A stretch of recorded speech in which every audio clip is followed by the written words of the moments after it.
Le nom de Danil Kazatkin, joueur de basket russe de 26 ans, est devenu ces derniers jours un symbole inattendu des tensions géopolitiques contemporaines. Ancien joueur du club moscovite MBMA, il a été libéré le 8 janvier 2026 par les autorités françaises dans le cadre d'un échange de détenus avec la Russie, en contrepartie de la libération du chercheur français Laurent Vinatier, retenu en Russie depuis juin 2024. Kazatkin avait été arrêté le 21 juin 2025 à l'aéroport de Roissy-Charles de Gaulle dès son arrivée en France. Il était venu dans l'Hexagone pour un séjour privé, accompagné de sa fiancée, qu'il venait tout juste d'épouser, un scénario qui rend son interpellation d'autant plus choquante pour son entourage. La justice américaine avait émis à son encontre un mandat d'arrêt international, l'accusant d'avoir participé à un réseau de hackers spécialisés dans les rançongiciels, Ransomware, un groupe ayant ciblé près de 900 entreprises, dont des établissements fédéraux des États-Unis. La peine encourue outre-Atlantique pouvait atteindre plusieurs dizaines d'années de prison. Kazatkin a constamment nié toute implication dans ces activités criminelles.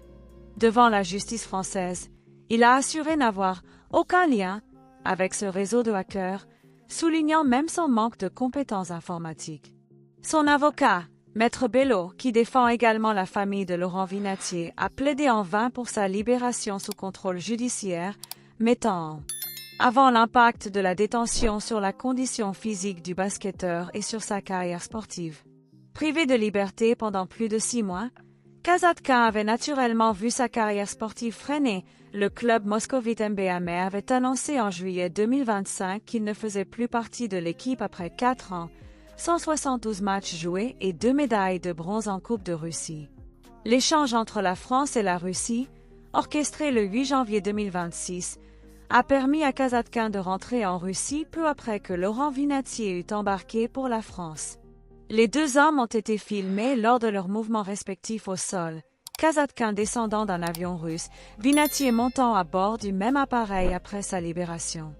Laurent Vinatier, chercheur français spécialisé de l'espace post-soviétique, avait été incarcéré en Russie depuis juin 2024 pour ne pas s'être enregistré comme agent de l'étranger et accusé par Moscou d'espionnage, des accusations que Paris et ses défenseurs ont toujours qualifiées d'arbitraires.